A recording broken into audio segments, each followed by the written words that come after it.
Hello and welcome to this revisit of Paul Masson, American Marsala. Okay, now this one is called American and it's from Canandaigua, New York. There are many on the internet and on the market that will say California Marsala, okay? But I don't have the California one. I've got the New York one.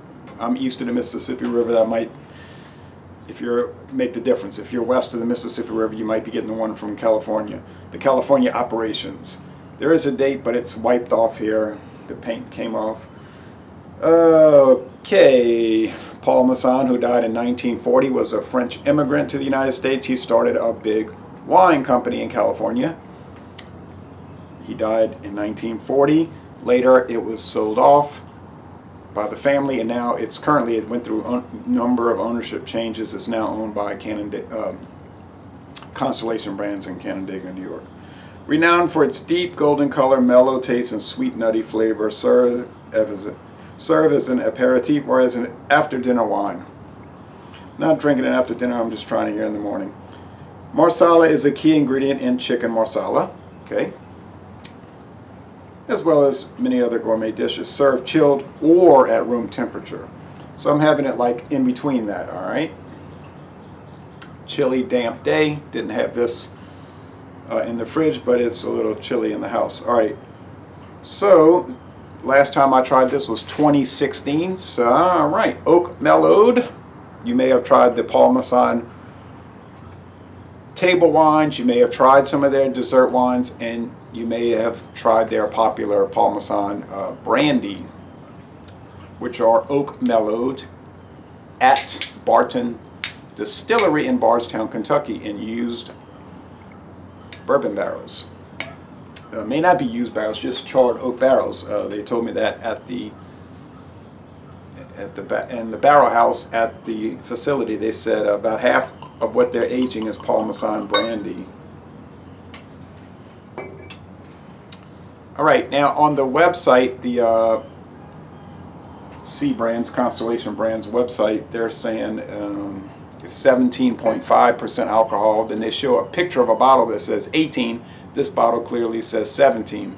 So we see there's some variation there. They describe it as a sherry. Okay, they're saying a sherry. Nutty, full-bodied, all of that. Let's see.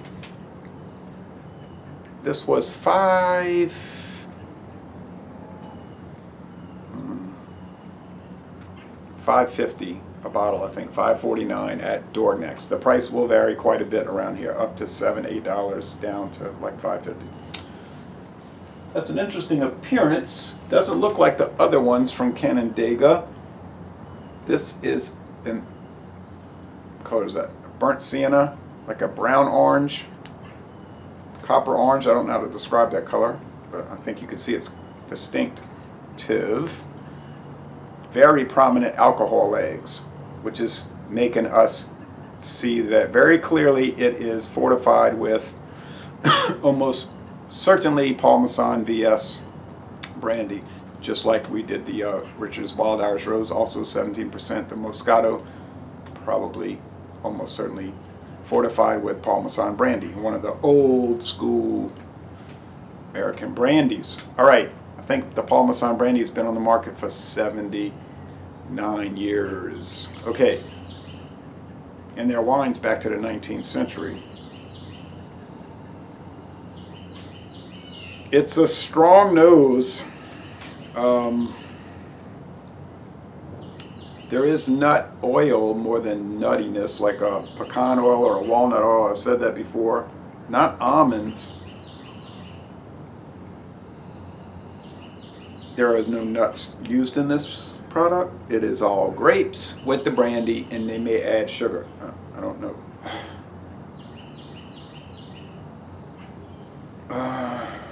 There's woodiness for sure. How long is it aged in the oak cask? I don't know. But you certainly get the oak. No char. No char. Semi-sweet. And it's a, yeah, like a, I was saying, like a strong solid fruit, like dates. Dates.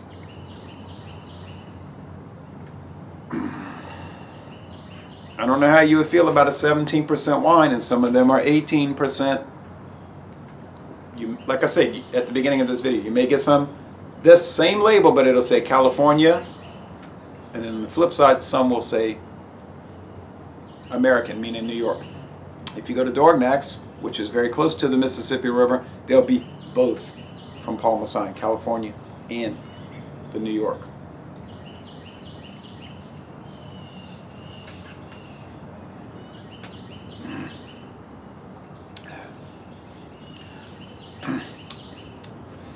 I noticed some clean water, Appalachian Mountains, Finger Lakes water, which is very pleasant. Grape skin. What kind of grapes? Oh, I don't know. Concord, something. The meat of the nut. I would say walnuts in this case, yes. That has to be there. It's sweet. There's a little spice undertone. Where would the spice come from? I don't know. It's there.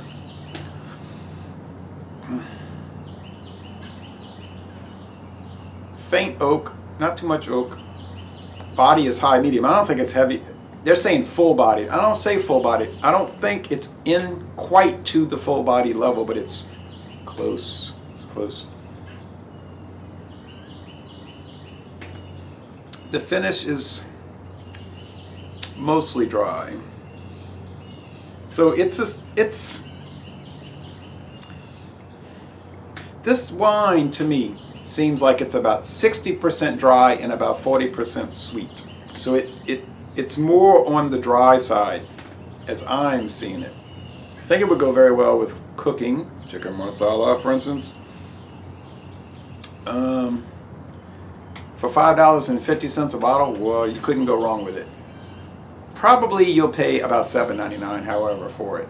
It's just not that inexpensive where you see it. But Dorgnax is kind of an odd place. They have products that are unusually expensive for some things. Sorry, Dorgnax, that's what I noticed. But then on the other hand, the flip side would be unusually inexpensive. So it's a strange place, kind of like international market. This is going very well, very, very well. What would I score it? It's going to be high. I have these buttery crackers with the the spicy spiced ham from Hormel. And then I have some wild green onions. Picked them right out of the ground. Rinsed them off, they're wild. With Trappy's bull sauce.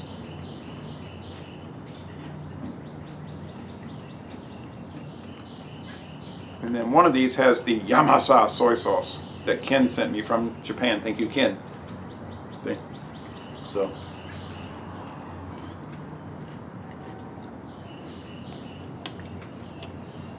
I like to pick those wild onions. Alright, well,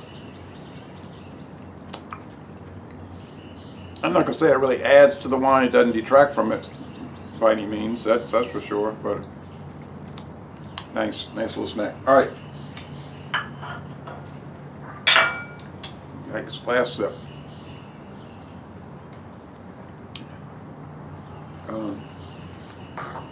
I think it's probably an 82. What am I saying? I meant to say 92. I'm thinking of something we did the other day, last night, actually. So 92, an A minus, but approaching solid A. I could be convinced to go higher. It's not a perfect product, but it's delightful nonetheless. So Laissez-les Bon Temps Relais, an excellent dessert wine from a company that's been around since the 1800s. And I'm going to end this review by saying, y'all come on down to southeastern Louisiana.